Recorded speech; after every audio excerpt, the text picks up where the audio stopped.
I'm Emily Carter, 29 years old, and for 5 years, my entire world revolved around one person, my dad. This story I'm about to tell you, it's not just some drama for views. It's my life. It's about love, sacrifice, betrayal, and how I fought back when the people I trusted most turned their backs on me. For 5 years, I gave up everything. My dreams, my friends, my 20s, to take care of my dad after he got sick. And in the end, he cut me out of his will like I was nothing. But this ain't just a sob story. It's about how I picked myself up, uncovered secrets that blew my mind, and made sure the truth came out. Grab a drink, settle in, 'cause this is a wild ride, and the twists, they're gonna hit you hard. Let's rewind to when I was 24. I'd just graduated college, English major, ready to chase my dreams. I wanted to move to Chicago, land a job in publishing, maybe edit novels or travel the world, soaking up stories. I grew up in a small town in Ohio, the kind where everyone knows your business, and I couldn't wait to get out. I had plans, big ones, but life doesn't care about your plans. One phone call changed everything. It was my aunt, her voice shaky. Dad had a stroke. Just like that.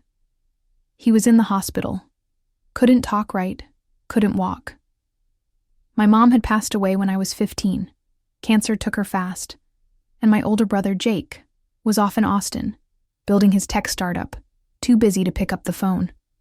So it fell on me. I packed a bag, drove back to Ohio, thinking it'd be a few weeks, maybe a month. I'd help Dad recover, then get back to my life. But that's not how it went. When I saw him in that hospital bed, hooked up to machines, he didn't look like my dad. He was always this tough guy, never showed emotion, ran his own business, always in control. Now he was frail, confused, his words slurring. The doctors said the stroke hit hard. He might improve with therapy, but he'd never be the same. I didn't know what to do, but I knew I couldn't leave him like that.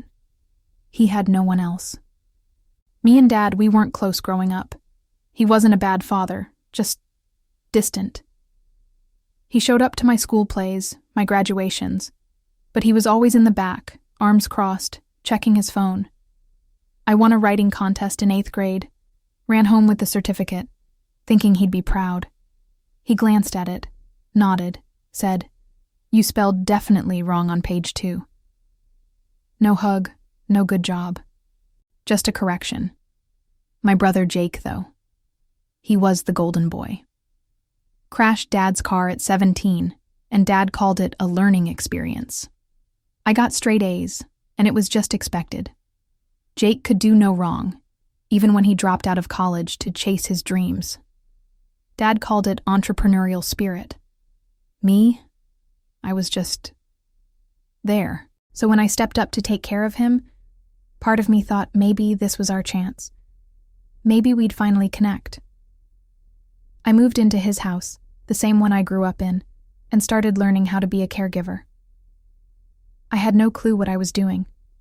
I was 24, barely knew how to cook, and now I'm managing meds, scheduling physical therapy, helping him out of bed. We lived off his pension and some savings, plus whatever I could earn from freelance editing gigs online. No health insurance, no benefits, just me hustling to keep the lights on.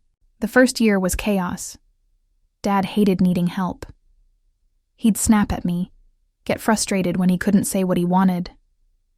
Some days, he'd just stare out the window, silent, like he was somewhere else. I'd feed him oatmeal, clean him up, change his clothes.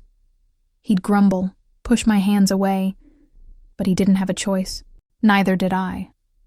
I learned how to lift him without hurting my back, how to time his meds so he wouldn't get sick.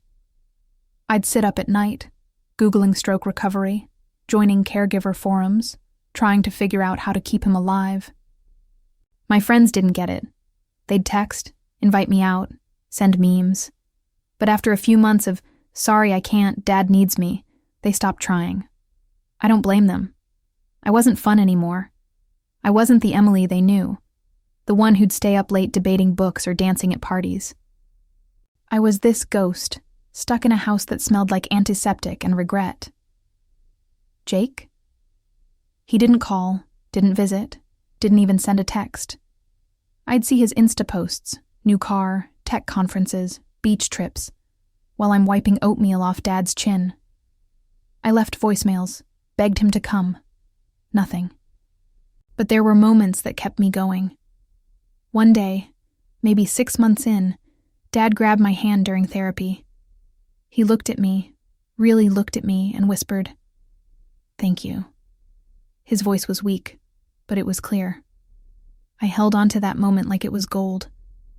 It made me think maybe he saw me, maybe this was worth it. Those moments were rare, but they were enough to keep me from breaking.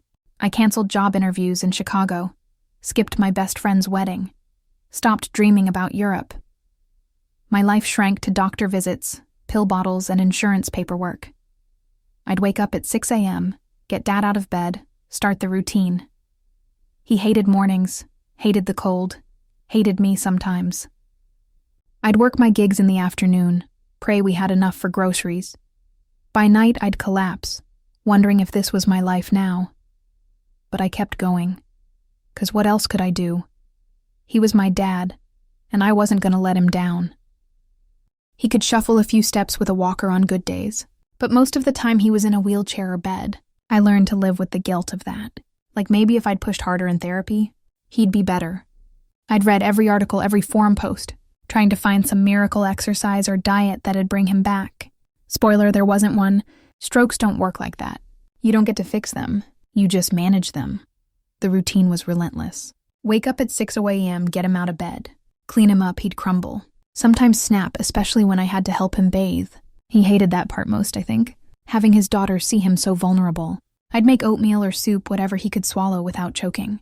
Then I'd spend hours on my laptop grinding out freelance gigs. Editing blog posts, proofreading manuals. Anything to keep us afloat. Dad's pension covered the mortgage. But meds, doctor visits, and groceries ate up everything else. I'd skip meals sometimes, tell myself it was fine. But I was running on fumes. By evening, it was more meds exercises. Maybe an hour of TV old westerns he liked. Then bed. Rinse, repeat. Every single day. Holidays were the worst. No decorations, no parties, just me and Dad in that quiet house. Christmas was just another Tuesday. Except I put on a Santa hat to make him smile. He didn't. My birthday. I buy myself a cupcake, eat it alone in the kitchen. After he was asleep, I stopped expecting gifts or calls. Jake sure as hell didn't send anything. I check his Insta, see him at some tech conference in Vegas. All smiles with a cocktail in his hand, while I'm scrubbing stains out of Dad's sheets.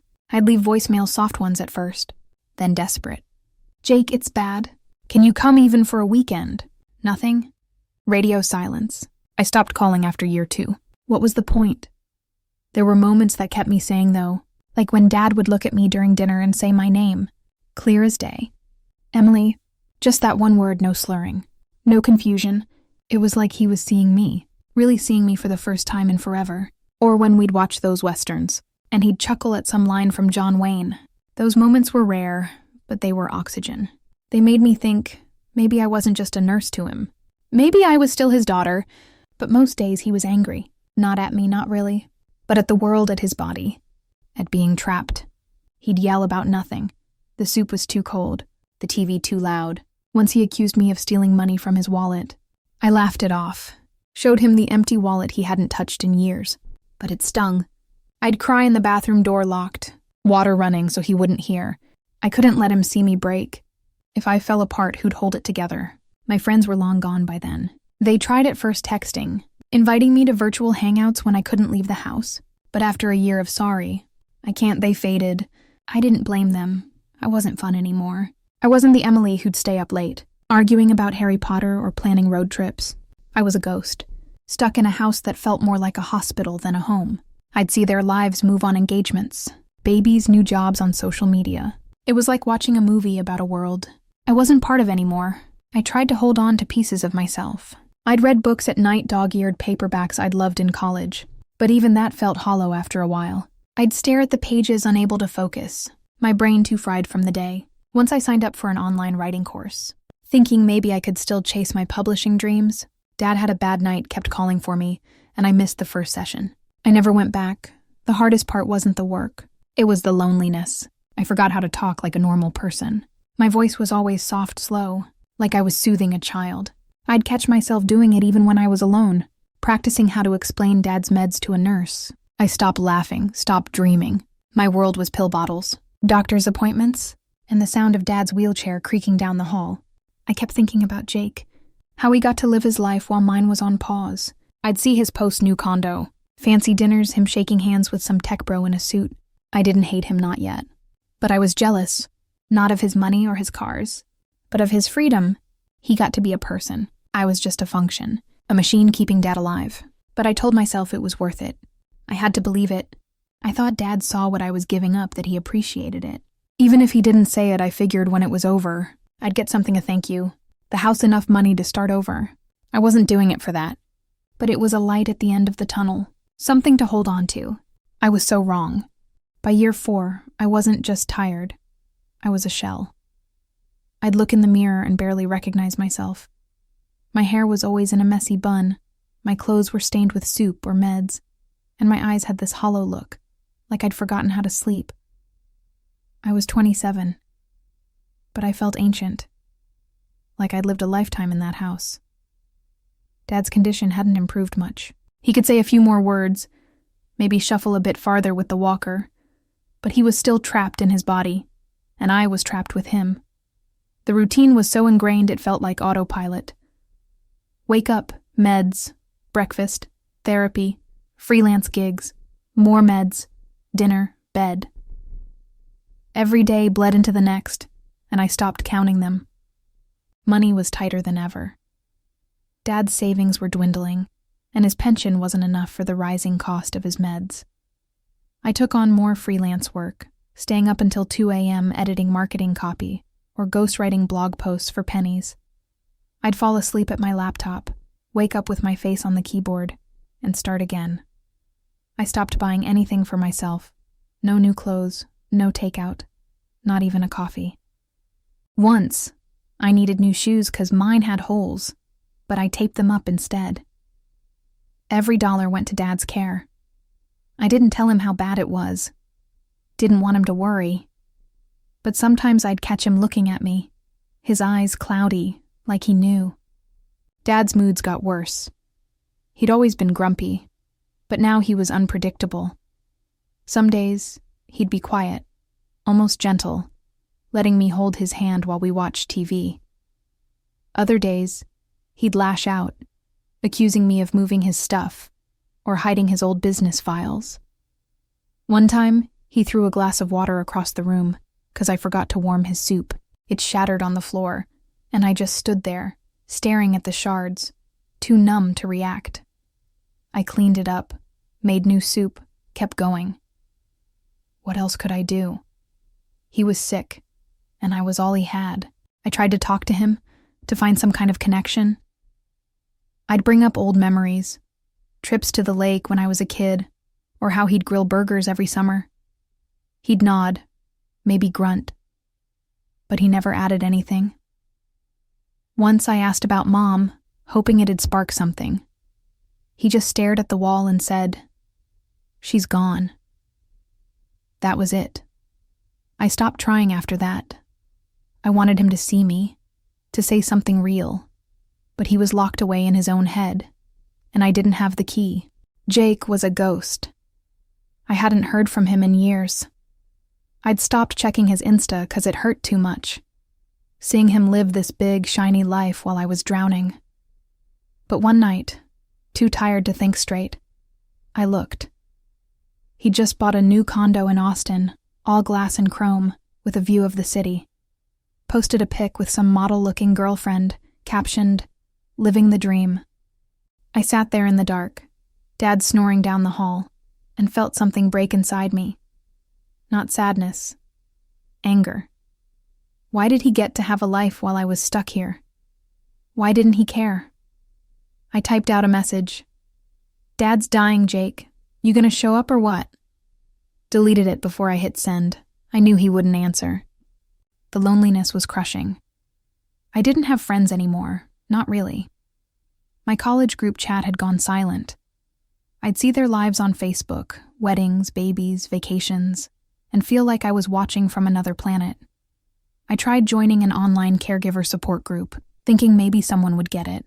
I'd log in, read their stories, but I couldn't bring myself to post. What would I say? I'm losing my mind, and my dad doesn't even know who I am half the time. It felt too raw, too pathetic. So I stayed quiet, even there.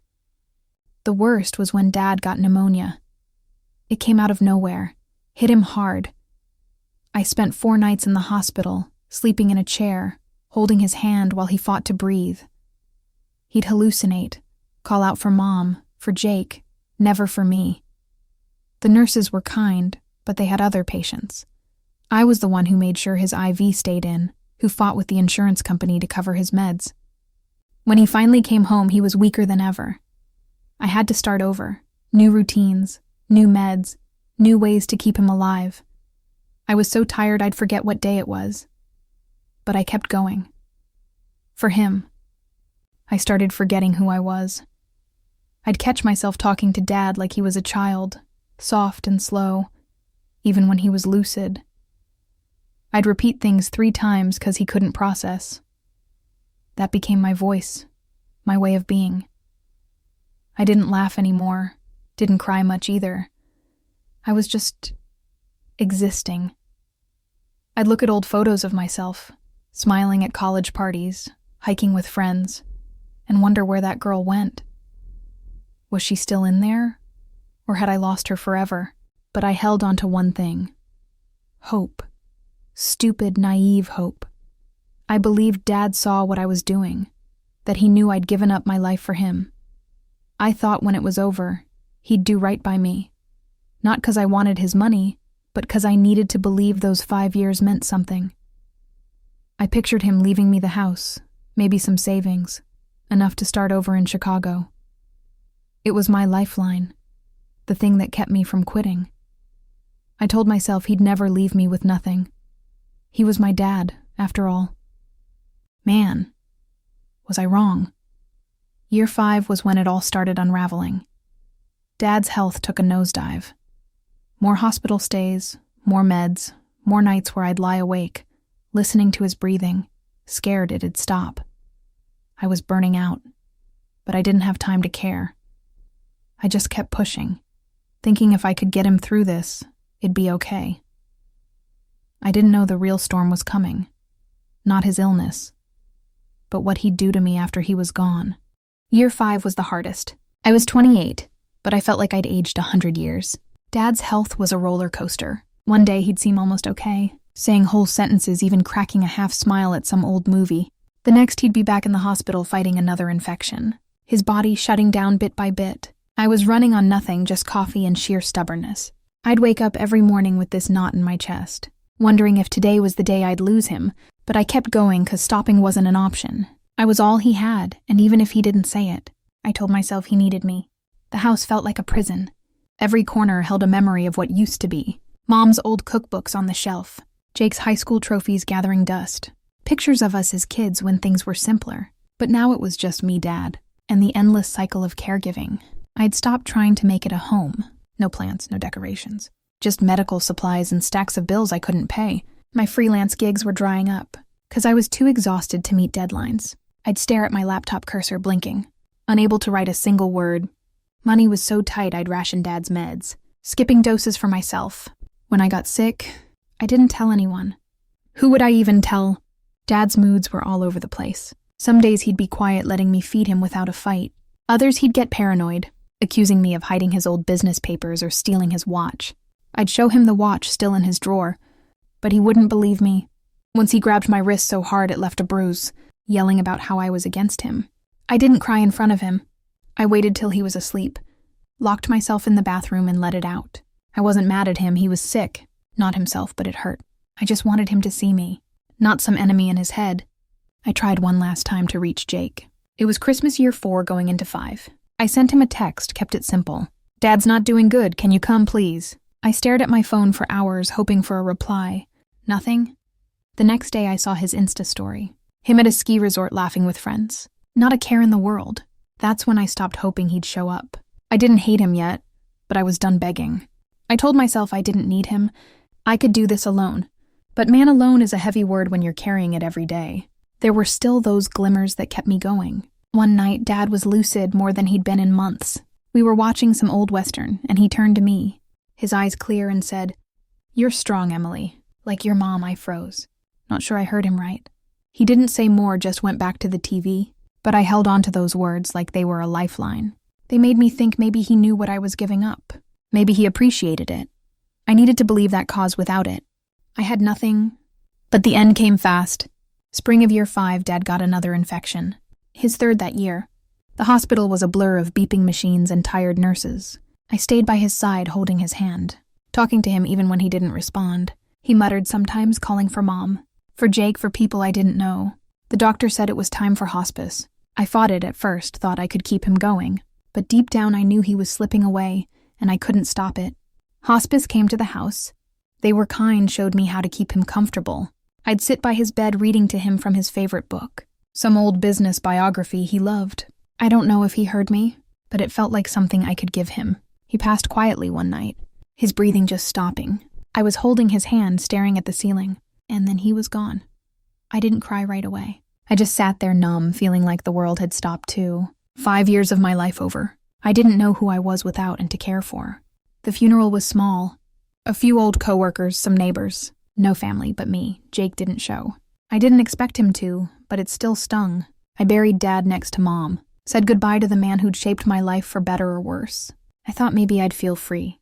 Like I could start over. But all I felt was empty. I went back to the house alone and waited for the lawyer to call about the will. I wasn't expecting a fortune, but I figured Dad would leave me something. The house, maybe some savings. Enough to move to Chicago. Chase my dreams again. I thought he'd seen my sacrifice.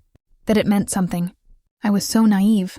The lawyer's call came a week later. I drove to his office wearing black. Not just for mourning, but because it matched how I felt. Jake was there in a fancy suit, scrolling his phone like it was just another day. He didn't look at me, didn't say a word. The lawyer, this balding guy with a monotone voice, got right to it. He read the will, and my name came up once. To my daughter, Emily Carter. I leave my love and respect. That was it. Love and respect. Words he never said to my face. Everything else, the house. The savings, the car, the life insurance, every single cent went to Jake. I sat there frozen, waiting for a mistake. A second page, anything but. The lawyer closed the folder and said, "That's all." Jake smirked, muttered. Guess he always believed in me. I wanted to scream to ask how he could live with himself. Instead, I walked out, my hand shaking, my world crumbling. I walked out of that lawyer's office feeling like I'd been hit by a truck. My hands wouldn't stop shaking. My heart was pounding so hard I could feel it in my throat. 5 years. 5 years of my life. Gone. Erased. Like they didn't matter. I'd given up everything for Dad. My dreams, my friends, my 20s, all poured into keeping him alive, keeping him comfortable, keeping him loved. And what did I get? Love and respect. Words he never even said to me. Everything else. The house I'd kept running. The savings I'd stretched to cover his meds. The car I'd driven him to appointments in. Handed to Jake, who hadn't shown his face in years. I wasn't just hurt. I was furious, betrayed, invisible. I didn't go back to the house right away. I couldn't. I just kept walking, no direction, ending up on a bench outside a pharmacy, staring at people living their normal lives. Buying snacks, picking up prescriptions, laughing like the world hadn't just ended. I felt like I was underwater, everything muffled, my brain stuck on that will. How could Dad do this? How could he look at me every day, see me breaking myself for him, and still write me out? And Jake, smirking, acting like he deserved it, like he'd earned it by posting Insta stories from his penthouse. I wanted to scream, to call him and tell him he was a coward, a thief, a liar. But I didn't. I just sat there, letting the rage burn, turning it into something sharp, something I could use. That's when I knew I wasn't gonna let this go. Not the house, not the money, but the betrayal. I wasn't gonna let Jake waltz off with everything while I started from zero. I wasn't gonna let Dad's last act be a slap in my face. I'd spent 5 years fighting for him. I could fight for myself now. But I didn't know where to start. I wasn't a lawyer, didn't have money for one, didn't even know if I had a case. All I had was this fire in my chest and a gut feeling that something wasn't right. Why would Dad cut me out completely? It didn't add up. Not with those moments when he'd looked at me, said my name, thanked me. Something was off, and I was going to find out what. I went back to the house that night, the place that wasn't mine anymore. Jake would probably sell it soon, turn it into another line on his bank account. I couldn't stay long.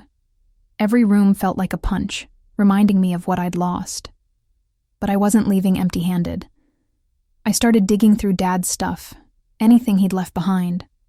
Old files, bank statements, emails on his ancient desktop that still worked. I didn't know what I was looking for. Just something to make sense of it all. Most of it was junk. Business records from his old company, medical bills I'd already paid, random receipts. But then I found it, tucked in a folder labeled Estate, a draft of a will, dated 2 years before he died. My hands shook as I read it. In that version, I got the house, half the savings. A letter thanking me for everything I'd done. I sat on the floor staring at the pages, my heart racing. This wasn't a mistake. Someone had changed the will. That was the first twist, and it hit me like a lightning bolt. Dad hadn't forgotten me. He'd wanted me to have something, to start over.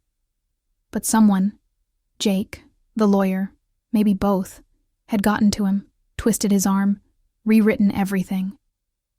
I felt sick, but also alive, like I'd just woken up.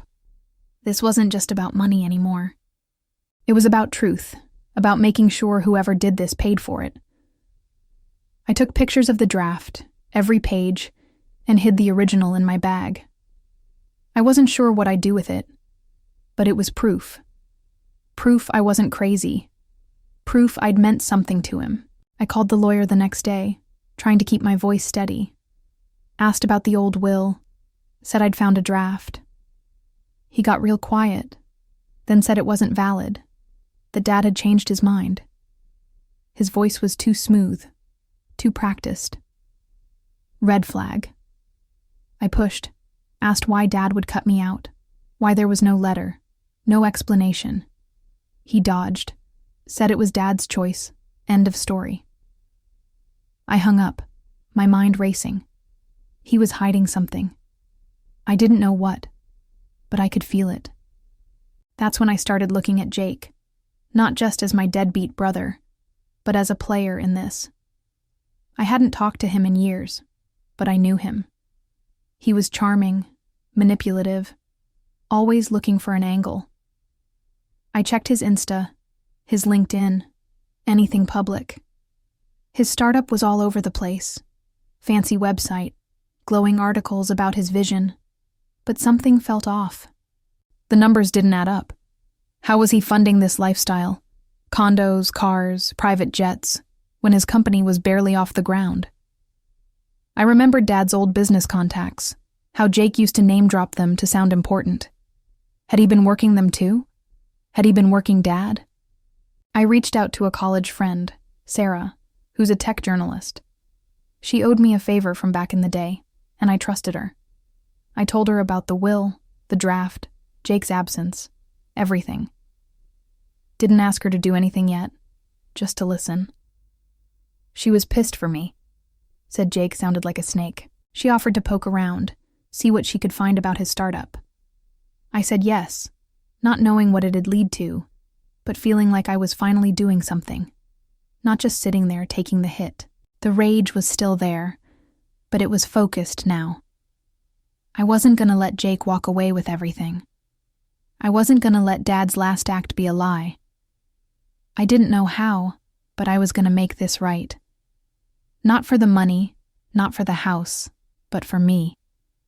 For the Emily who'd given up everything and still got kicked in the teeth. I was done being invisible. And whoever thought they could bury me was about to learn I wasn't going down that easy.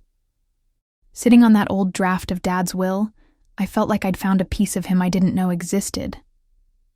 It wasn't just about the house or the money. It was proof he'd seen me, even if he never said it out loud. But that proof came with a knife in my back. Someone had changed the will, erased me from it, and Jake was at the center of it. I didn't have all the pieces yet, but I was done waiting for answers to fall in my lap. I was gonna dig, and I was gonna dig deep. The rage wasn't just burning anymore. It was a fire I could aim, and I was ready to burn some bridges. Sarah was my lifeline. She'd always been the smart one in college, the kind who could sniff out a story like a bloodhound. When I told her about the will, the lawyer's cagey vibe, and Jake's smug face, she didn't hesitate. She said she'd look into his startup, see if there was anything shady. I didn't expect much at first. Just hoped for some dirt to make sense of why Jake thought he could take everything. But Sarah came through in a way I never saw coming. A week later, she called me. Her voice low, like she was sitting on a bomb. She said, "Emily, your brother's not just a jerk. He's a fraud." She sent me a folder of stuff she dug up. Public records, old articles, even some leaked emails from a whistleblower at Jake's company. His startup, this flashy tech firm he called the future of innovation, was a house of cards. He'd been lying to investors, faking revenue numbers, promising products that didn't exist. He'd taken out huge loans, some in Dad's name, using old business connections to make it look legit. Sarah found unpaid contractors, people who'd worked for him for months and got nothing but excuses. One guy, a coder, posted online about how Jake ghosted him after he built half the app they were pitching. Jake was living this big life: condo, Tesla, private jets, on borrowed money and lies. And Dad's estate. That was his latest cash grab to keep the scam going. I sat there, reading through Sarah's files, feeling my stomach churn. Jake hadn't just abandoned us. He'd been planning this for years. Those emails I'd found between him and the lawyer, Richard. They weren't just about the will. They showed Jake pushing Richard to convince Dad his startup was the family's legacy, that I didn't need anything because I was fine on my own. Richard wasn't just complicit. He was in on it, taking a cut of the estate for his legal services. It was a conspiracy, straight up. They'd played Dad when he was at his weakest, foggy from meds, barely able to argue. I could picture Jake, all charm and fake tears, telling Dad I'd be okay, that he'd take care of the family. And Dad, too sick to fight, signed it all away. That's when the second twist hit me, and it was a gut punch. I went back to Dad's emails, digging deeper, and found something I'd missed before. A message from Richard to Jake, dated a year before Dad died. It said, "The old man's asking about Emily again. Keeps saying he wants to leave her the house. We need to move fast." My heart stopped. Dad hadn't just been manipulated. He'd been fighting for me, in his own way, even at the end. But Richard and Jake wore him down, fed him lies, made him think I didn't need anything. I wasn't just erased from the will. They'd stolen my place in Dad's heart. I wanted to call Jake right then, scream at him, ask how he could sleep at night knowing he'd screwed over his own sister. But that wouldn't do anything. Jake didn't care about guilt. He cared about winning. And Richard? He was just a sleazy lawyer who saw dollar signs. I wasn't going to win by yelling or crying. I needed a plan. Something that'd hit them where it hurt. Something that'd make them feel what I felt. Humiliation, exposure, the sting of being nothing. I wasn't sure how yet, but I knew one thing. I wasn't going to let them walk away clean. I called Sarah back, told her about the email. She was livid, said we had enough to bury Jake's reputation. She wanted to write an article, expose his startup for the scam it was. I said go for it. But I wanted more than just a story. I wanted Jake to face the world, to lose the one thing he cared about, his image. Sarah agreed to hold off on publishing until we had a bigger play. She started reaching out to her contacts, other journalists, even some of Jake's investors, dropping hints about what she'd found. She didn't name names, just planted seeds, let the buzz build. Meanwhile, I kept digging through Dad's stuff, looking for anything else that could tie Jake to the will. That's when I found another clue. Buried in a box of Dad's old business files. A handwritten note, tucked inside a folder of contracts. It was Dad's writing, shaky but clear, dated 6 months before he died. It said, "Emily deserves better. Talk to Clara about the account." Clara? I hadn't heard that name in years. She was Dad's old business partner, someone he'd worked with back in the day. I barely remembered her. Just a vague memory of a woman with sharp eyes at a company picnic when I was a kid. What account was Dad talking about? And why hadn't he mentioned it to me? My head was spinning, but I knew this was big. Whatever this account was, it was something Jake didn't know about, something Dad had kept secret, even from Richard. I tracked down Clara's number through an old company directory. My hands were shaking as I dialed. She picked up, her voice warm but cautious. I told her who I was, mentioned the note. She went quiet for a second, then said, "I've been waiting for you to call." That's when I knew I was onto something huge, something that could change everything. Clara wasn't just a name from the past. She was a key to unraveling Jake's lies and taking back what was mine. But I had no idea just how deep this went, or how much more I'd uncover before it was over. Clara's voice on the phone sent a chill down my spine. "I've been waiting for you to call." Those words hung in the air, heavy with meaning I didn't fully grasp yet. I was sitting in Dad's old office, surrounded by boxes of his papers, the draft will, and that cryptic note about an account still burning a hole in my brain. I'd spent 5 years thinking I knew everything about Dad's life, his meds, his routines, his regrets. But now I was realizing I'd only seen the surface. Clara, this woman I barely remembered, was about to blow the lid off everything I thought I knew. I told her about the note, the will, how Jake and the lawyer Richard had cut me out. My voice cracked as I laid it all bare. 5 years of caregiving, Jake's absence, Dad's death, the betrayal. Clara listened, didn't interrupt, just let me spill. When I was done, she said, "Your dad was a complicated man, Emily, but he loved you. He just didn't know how to show it. Meet me tomorrow. There's something you need to see." I didn't sleep that night, my head spinning with questions. What was this account? Why hadn't Dad told me? And how did Clara fit into this mess? The next day, I drove to a diner outside town, the kind with chipped mugs and greasy fries. Clara was already there, sitting in a corner booth, a folder on the table. She was older than I remembered. Late 60s, sharp eyes, gray hair pulled back tight. She didn't waste time on small talk. She slid the folder over and said, "This is what your dad wanted you to have." Inside were bank statements, contracts, and a letter in Dad's handwriting. My hands shook as I read it. It was dated 3 years before he died, addressed to me. He wrote about Mom's death, how it broke him, how he'd failed me as a father. He said I was the strongest person he knew, that he trusted me to carry on what mattered. At the bottom, he mentioned a family emergency account he'd set up after Mom died, meant for me, not Jake. It was in my name, hidden from everyone, including Richard. Clara explained the rest. The account had $50,000, not a fortune, but enough to start over.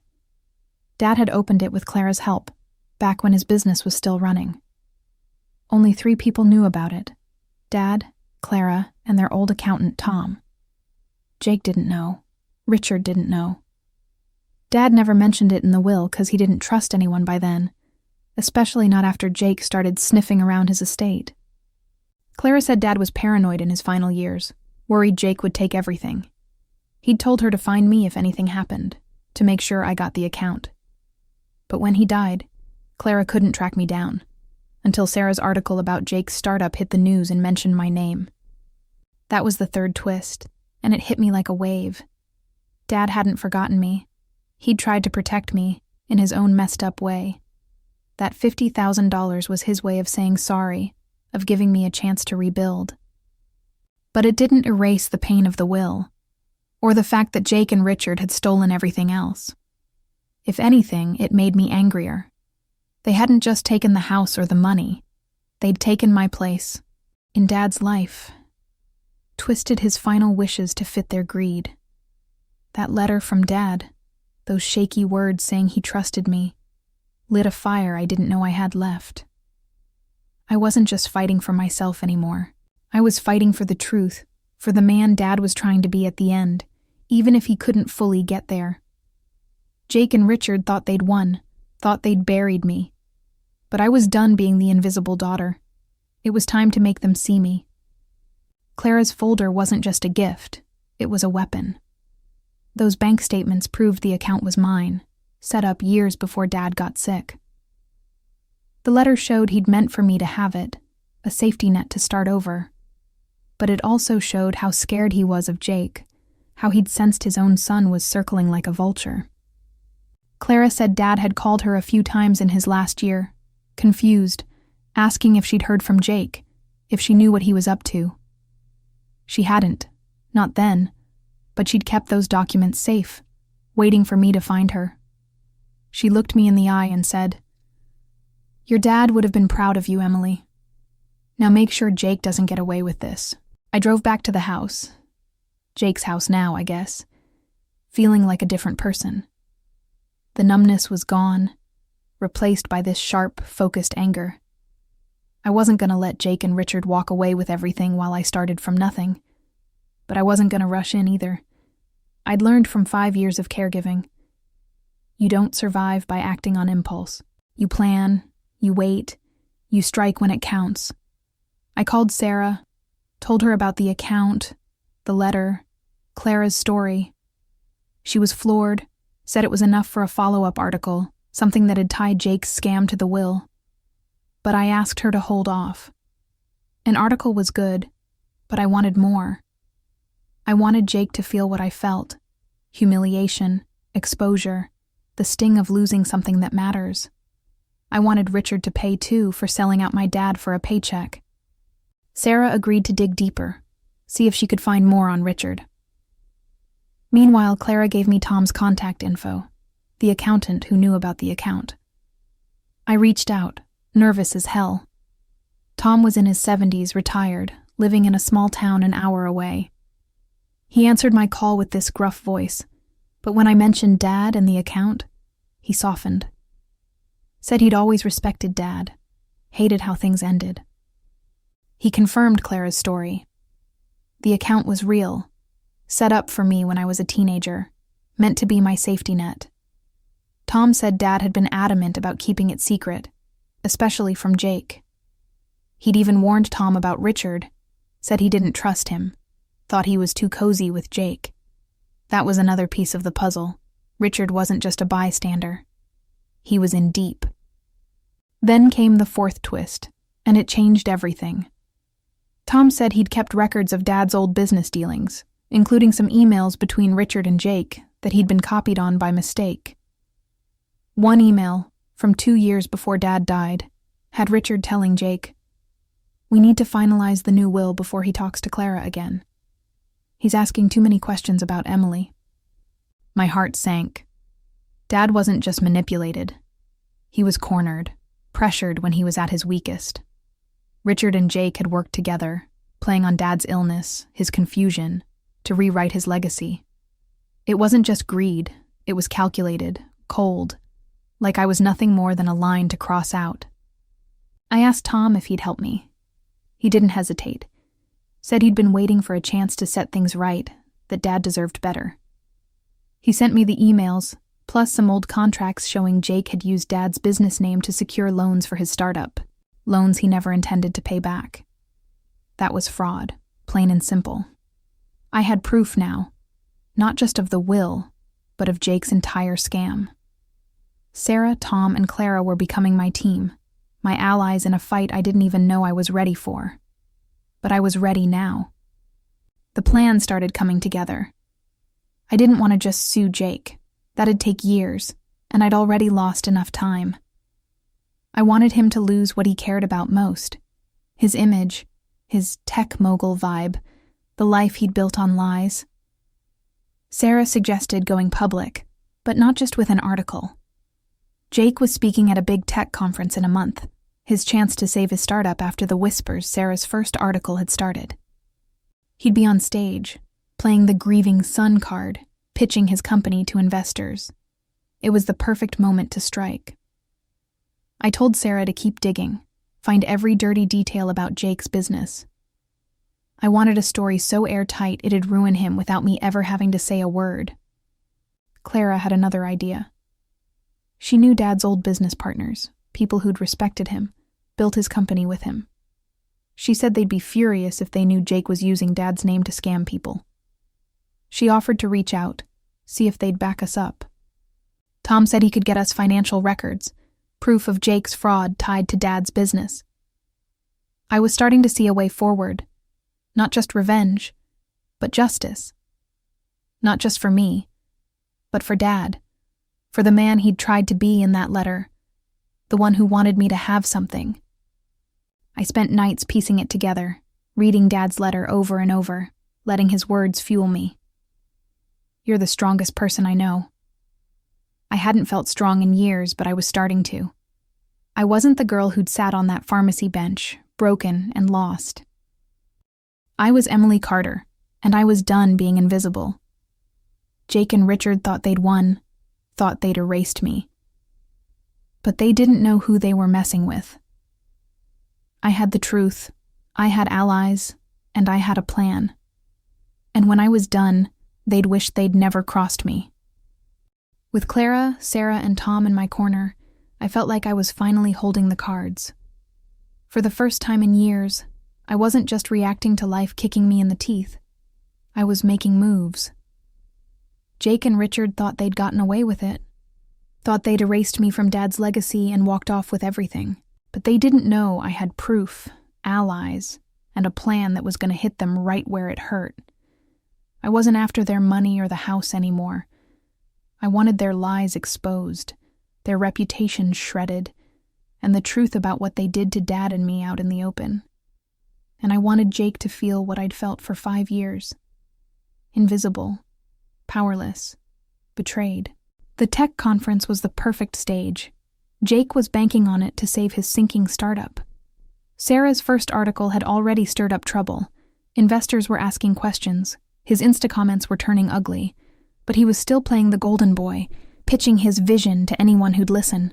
He'd be up there, in front of hundreds of tech bros and money men, spinning stories about innovation and family values. It made my skin crawl, knowing he'd probably mention Dad, use his death to seem human. That's why we had to strike there, in public, where he couldn't hide. Sarah was key. She'd spent weeks digging into Jake's startup, pulling together a story so damning it'd make his investors run for the hills. She had receipts, unpaid contractors, fake revenue reports, loans he'd taken out using Dad's old business name.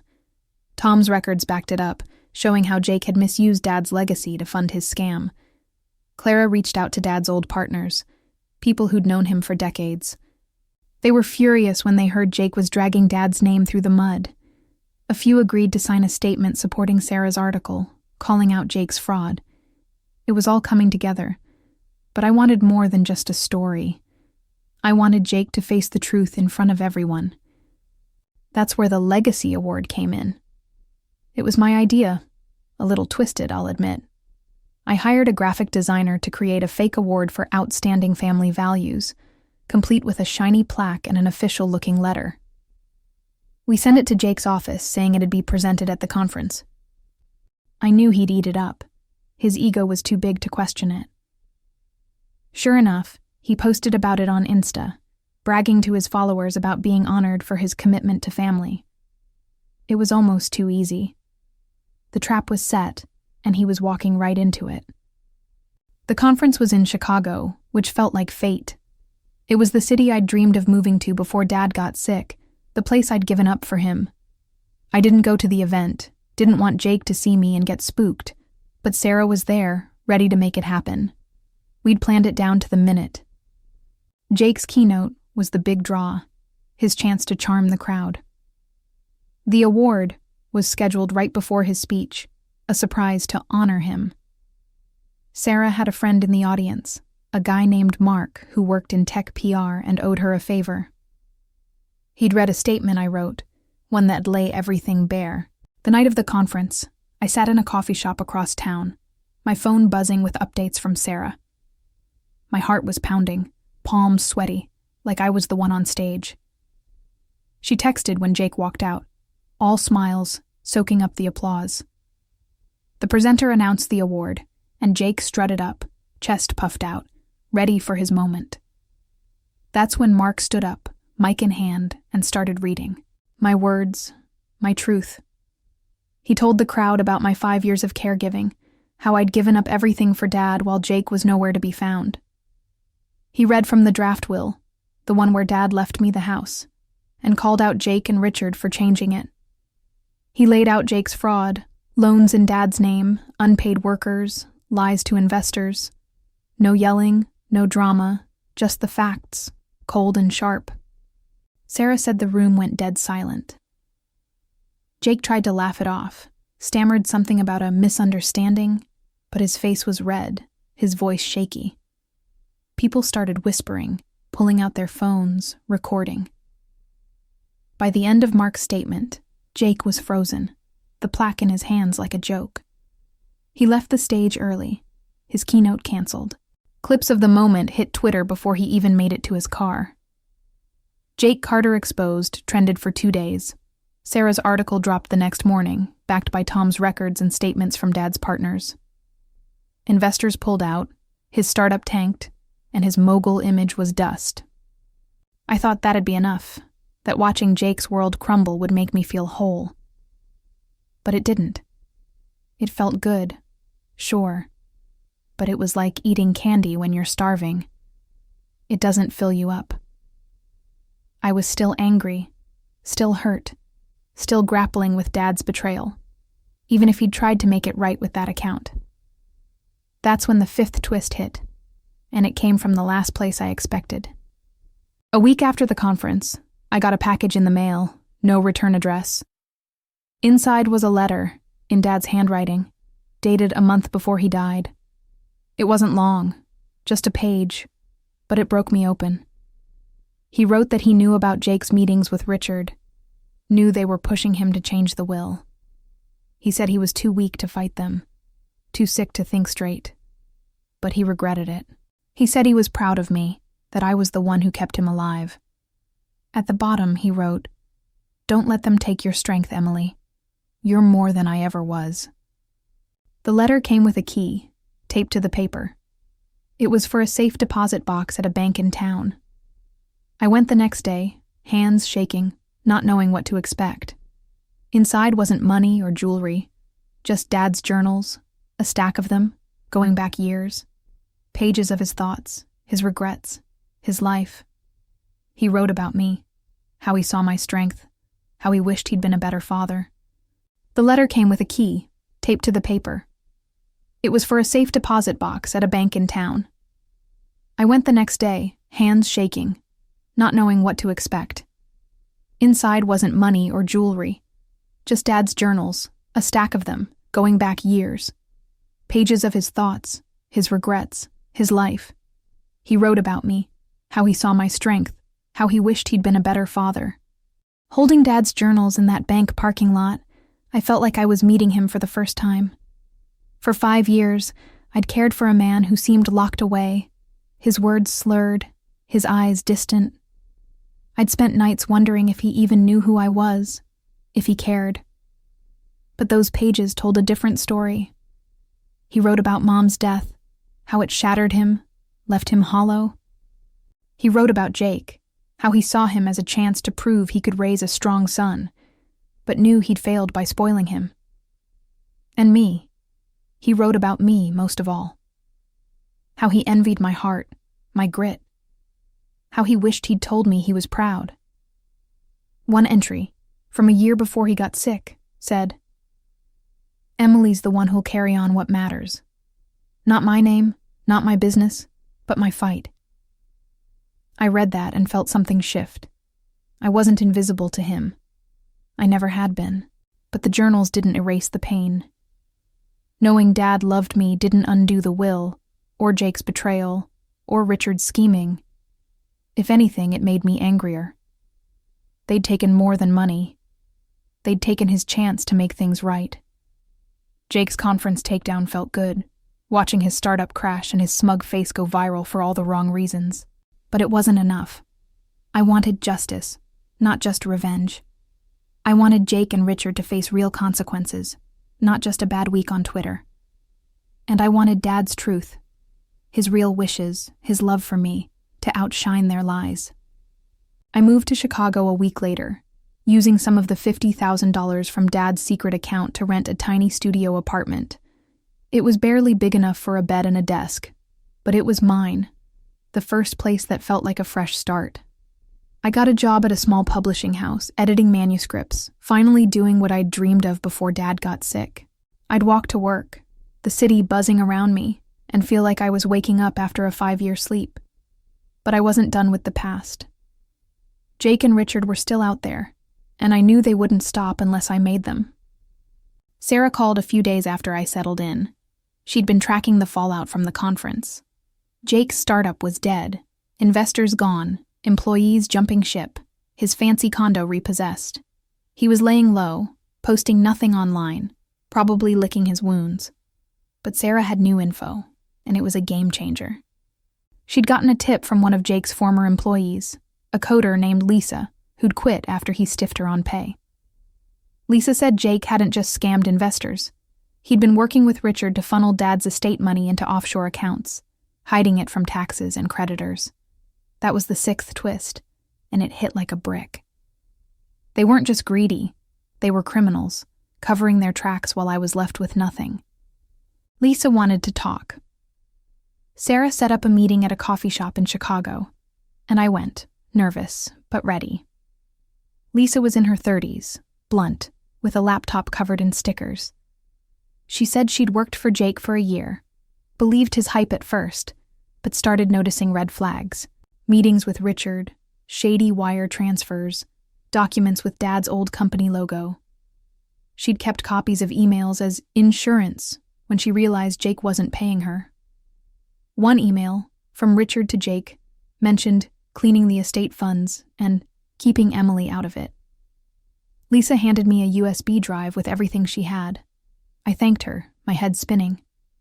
This wasn't just about the will anymore. It was fraud on a whole new level. I called Clara and Tom, told them about Lisa's evidence. Clara was pissed, said Dad's old partners would lose it if they knew Jake was laundering money through his name. Tom said the offshore accounts could be traced with the right records, and he knew someone at the IRS who owed him a favor. I wasn't sure I wanted to go that far. Turning Jake in felt big, heavy, like crossing a line I couldn't uncross. But Clara said something that stuck. "Your dad fought for you with that account, Emily. Now you fight for him." She was right. This wasn't just my story. It was Dad's too. He'd tried to protect me, even when he was too weak to win. I owed him this. We started building a case. Tom sent Lisa's emails to his IRS contact, keeping my name out of it for now. Clara reached out to Dad's old partners, showed them the evidence of Jake's fraud. 3 of them, guys who'd known Dad for 20 years, agreed to file a joint complaint, accusing Jake and Richard of misusing Dad's business name and estate. Sarah held off on her follow-up article, waiting for the right moment to drop it with maximum impact. I wasn't just planning a takedown anymore. I was building a wall around Jake and Richard, one they couldn't escape. But the more I learned, the more I realized this wasn't just about them. Dad's journals kept pulling me back, making me see him in a new light. He wasn't perfect. Hell, he was barely there most of my life. But he'd been fighting his own battles. His dad had been a mean drunk, beat him for showing weakness, Dad learned to shut down, to hide his heart, and he passed that coldness on to us. But he'd tried to break the cycle with that account, with those journals.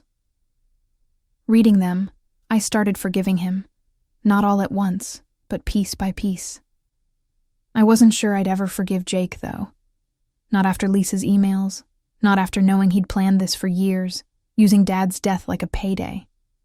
I kept the journals on my nightstand, reading a few pages every night. One entry, from a month before his stroke, said, "I hope Emily knows I see her. She's the best of us."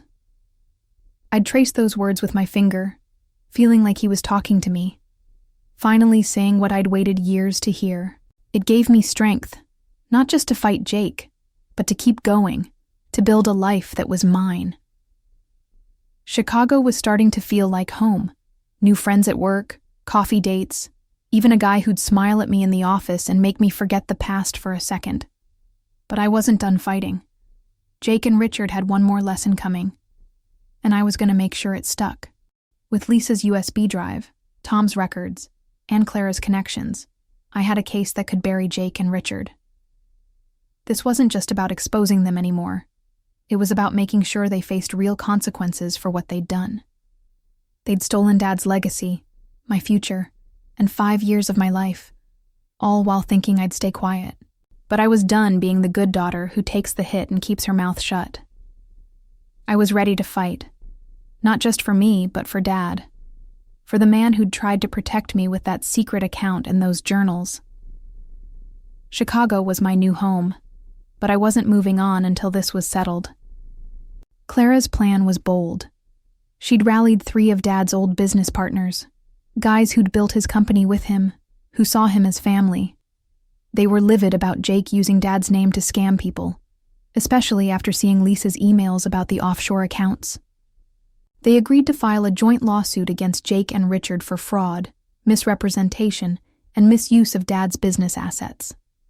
Tom's IRS contact was already sniffing around the offshore accounts, building a tax evasion case. Sarah was sitting on her follow-up article, ready to drop it once the lawsuit hit the news. It was like we were closing a net around them, and I could feel the momentum building. I met with a lawyer Clara recommended, a woman named Diane who specialized in estate fraud. She took one look at the draft will, Dad's letter, and Lisa's emails, and said we had a shot, not just to expose Jake, but to challenge the final will in court. It wouldn't be easy. Probate cases are messy, and Dad's signature was on the new will, even if he'd been manipulated. But Diane said the evidence of coercion, Richard's emails, Jake's meetings, Dad's weakened state, could sway a judge. I didn't have money to pay her up front, but she took the case on contingency, said she believed in me. For the first time in years, I felt like someone was in my corner, fighting for me the way I'd fought for Dad. The lawsuit dropped a month later, and it was everywhere. Tech CEO and lawyer accused of fraud in family estate scandal, the headline screamed. Sarah's article hit the same day, laying out every detail. Jake's fake startup, the offshore accounts, the changed will, my 5 years of caregiving. She didn't just write a story. She told my truth, gave me a voice when I'd been silent for so long. Social media went wild. Justice for Emily trended, people calling Jake a deadbeat, a thief, a disgrace. His startup was done, investors gone, creditors circling, his fancy life reduced to a rented apartment and a sales job he hated. Richard faced criminal charges for tax fraud, his law license revoked. It was justice, but it wasn't closure. Not yet. Then came the 7th twist, and it was the one that broke me open all over again. Diane called me into her office a week after the lawsuit went public. She'd been digging through Richard's financials, part of the discovery process, and found something buried in his accounts. A payment from Jake, dated 3 years before Dad died, labeled consulting fees. It was $10,000, wired from one of Jake's offshore accounts. Diane cross-referenced it with Lisa's emails and found a message from Richard to Jake, same date, saying, "Payment received. I'll handle the old man." My stomach dropped. Jake hadn't just manipulated Dad. He'd paid Richard to do it, years before the final will was signed. They'd been planning this while I was still changing Dad's sheets, counting his pills, thinking I was part of a family. That payment was the final straw. It wasn't just betrayal. It was premeditated, a cold-blooded plan to erase me. I sat in Diane's office, staring at the bank records, feeling like I was seeing Jake for the first time. He wasn't just a selfish brother. He was a predator, using Dad's illness like a chessboard, and Richard was his pawn, bought and paid for. I wanted to call Jake, scream at him, ask how he could live with himself, but I knew he wouldn't care. He'd never cared. Instead, I told Diane to use the payment in court, to make sure every judge, every reporter, every person who read Sarah's article knew what he'd done. The court case dragged on, but the evidence was overwhelming. Diane presented the draft will, Dad's letter, the journals, Lisa's emails, Tom's records, the $10,000 payment. Jake's lawyer tried to spin it, said Dad was in his right mind when he signed the new will, but it didn't hold up. The judge ruled the final will was coerced, invalidated it, and reverted to the draft. I got the house, half the savings, and Dad's car. Jake got nothing but legal fees and a ruined name. Richard was convicted of fraud, sentenced to 3 years. It was over, but it didn't feel like a win. It felt like surviving a war you never wanted to fight. I sold the house. Couldn't live there. Not with all those memories. The money, plus the $50,000 from Dad's account, gave me enough to breathe, to build a life in Chicago. I kept editing at the publishing house, started writing my own stories, pieces about caregiving, loss, fighting back. I made friends, real ones who saw me as Emily, not the girl who'd lost everything. I even started dating, a guy from work who'd make me laugh until my sides hurt. Life was starting to feel like mine again, but I carried Dad's journals with me, a reminder of what I'd survived. I read them every night, finding new pieces of him, of us. One entry, from his last month, said, "I hope Emily forgives me. She's the best thing I ever did." I did forgive him, not all at once, but enough to let go of the anger. Jake? I didn't hate him anymore. He was a ghost. A lesson in what happens when you build a life on lies. Last I heard, he was selling insurance, trying to rebuild. But I didn't care. I didn't need his apology. Didn't need him to see me. I saw myself, and that was enough. But the story wasn't over. A few months after the case, I got an email from a woman named Rachel, claiming she was Jake's ex-girlfriend. She'd seen Sarah's article, said she had something I needed to know. I met her for coffee, curious but cautious. She was nervous, kept glancing around like Jake might show up.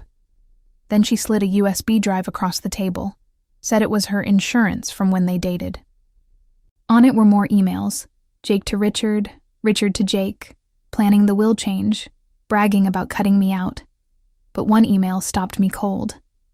It was from Jake, sent the day Dad died, saying, "Good thing we got it done before he could change it back." I stared at those words, feeling the weight of 5 years, knowing Jake had been counting down Dad's life like a business deal. That email from Jake, sent the day Dad died, was like a knife twisting in a wound I thought was healing. Good thing we got it done before he could change it back. I read it over and over, sitting in that coffee shop with Rachel, the USB drive burning a hole in my hand. Jake hadn't just betrayed me. He'd been counting down Dad's final days, treating his death like a deadline for his scam.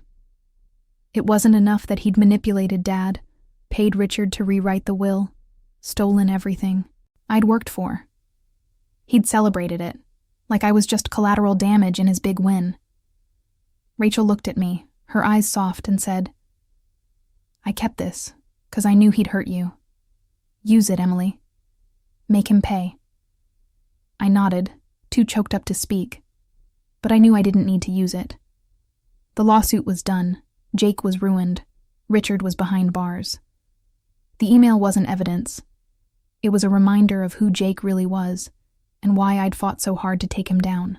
I thanked Rachel, tucked the USB drive in my pocket, and walked back to my apartment in Chicago, the city noise fading into the background. I wasn't the same Emily who'd sat on that pharmacy bench a year ago, broken and lost. I'd exposed Jake, won the lawsuit, reclaimed Dad's house and half the savings. But more than that, I'd found Dad's journals, his letter, his secret account, proof he'd loved me, even if he couldn't show it. Those things didn't erase the pain, but they gave me something to hold on to, something to build on. I wasn't fighting for revenge anymore. I was fighting for me, for the life I deserved, and for the legacy Dad wanted me to have. Back home, I sat with Dad's journals, reading them again. They were like a map of his heart, all the things he'd never said out loud. One entry, from his last weeks, hit me hardest. Emily's stronger than I ever was. I hope she knows I'm sorry. I traced those words, feeling the weight of 5 years lift, just a little. I didn't hate Dad anymore.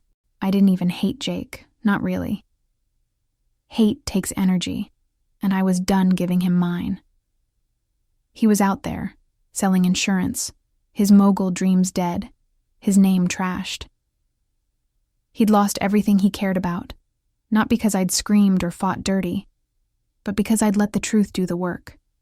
Sarah's articles, the lawsuit, the conference takedown, they'd stripped him bare, left him with nothing but his own lies. But I wanted more than justice. I wanted those 5 years to mean something, not just for me, but for others. The $50,000 from Dad's account, plus the money from selling the house, gave me a foundation. I didn't want to keep it all for myself. It felt too tied to the pain. So I started a small nonprofit in Dad's name, not for his business or his money, but for caregivers like me. People who give up their lives for someone they love, who carry the weight alone. The Emily Carter Caregiver Fund. It's small, just enough to offer grants for therapy, respite care, or a few bills paid. I know what it's like to skip meals to buy meds, to cry in the bathroom so no one hears. If I could help even one person feel less alone, it'd make those years worth something. Chicago became my home for real. My job at the publishing house was steady, editing novels and memoirs that reminded me why I'd loved stories in the first place. I started writing too, not just freelance gigs, but my own pieces, about caregiving, betrayal, fighting back. A few got published in small magazines, and every time I saw my name in print, I felt like I was taking back a piece of myself. I made friends, people who didn't know the old Emily, the one who'd been a ghost in Dad's house. They knew me as the girl who laughed too loud, who always had a book in her bag, who'd fight like hell for what mattered. I was dating too, a guy from work, Mike, who'd make me coffee in the morning and listen when I needed to talk about Dad.